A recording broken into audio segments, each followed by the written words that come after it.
bahwa ternyata ada hubungan Dracula itu dengan Utsmani ya, dengan Islam. Dengan Islam. Bisa betul. cerita dong? Muhammad Al-Fatih itu lahir kalau nggak salah 1432. Ya benar, 1432. Dan Vlad Dracul itu lahir 1430. Vlad Dracul itu adalah yang kemudian dikenal sebagai Dracula. Vlad Dracul itu adalah anak daripada Vlad II. Jadi bapaknya namanya Vlad II. Vlad II ini adalah penguasa namanya Valahia. Valahia itu sekarang daerah Rumania. Nah, jadi kalau sekarang di Rumania itu ada daerah namanya Valahia di situ. Nah, Vlad II ini dulu adalah bagian daripada negara Utsmani. Ya. Jadi dia dulu tunduk pada Murad II, bapaknya Muhammad Al-Fatih. Nah, dan bapaknya Muhammad Al-Fatih minta tanda kesetiaan. Ya wajar lah ya. Dia bilang kalau kamu setia sama aku minta tanda kesetiaan. Apa? 2 anakmu, ayo masukkan sekolahnya ke aku. Karena sekolah paling advance adalah sekolah Utsmani. Itu di Topkapi itu bukan? Waktu itu bukan belum di Topkapi. Waktu itu kan Konstantinopel belum bebas. Nah, jadi masih di Edirne pada saat itu. Nah, di Edirne itulah disekolahkan 2 anak Vlad II. Pertama namanya Vlad III, yang nanti akan kita kenal dengan nama Vlad Dracula. Vlad the Impaler. Ya, Vlad the Impaler, Vlad yang tukang sate orang.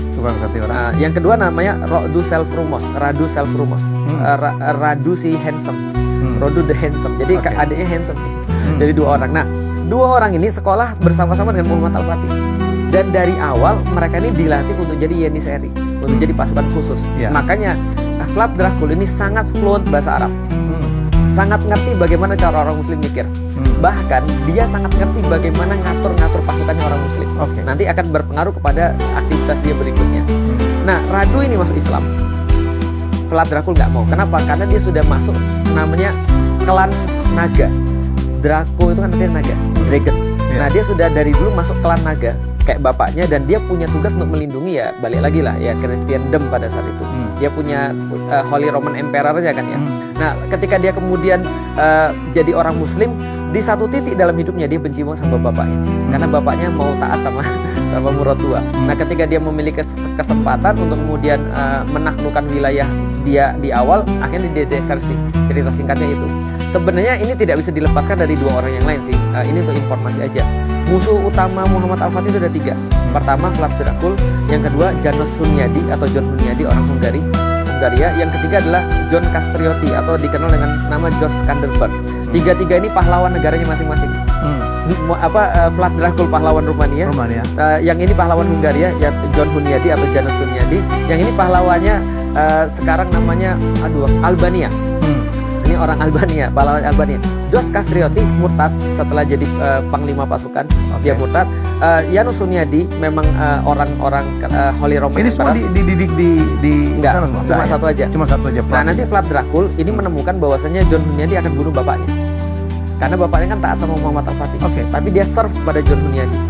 Dia serve pada John Hunyadi nantinya, tapi dia akan nanti memimpin wilayah Valahia.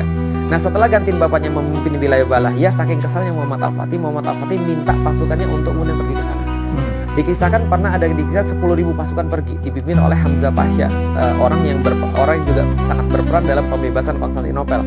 Tapi karena Vlad Dracul ini orangnya hebat, luar biasa, memang taktik dan luar biasa kejam. Ya? Betul, dan luar biasa kejam itu orang.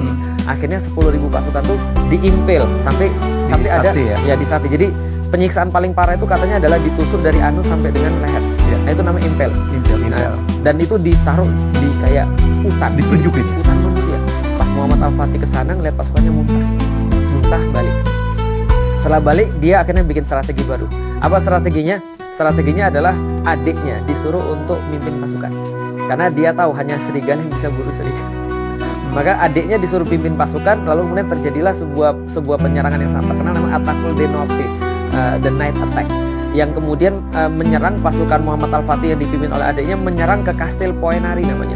Jadi kalau sekarang namanya Bran Castle ya kalau dalam film Dracula itu ya, atau di dalam Transylvania. Tapi sebenarnya bukan di situ. Namanya Kastil Poenari namanya. Kastil Poenari 1472, The Night Attack, Atakul de Notte. Akhirnya dia lari. Setelah dia lari kemudian ada sejarah mengatakan dia ketemu dengan pasukan. Pasukan tuh nggak tahu kalau itu adalah Vlad Dracul, tapi kepalanya dipenggal.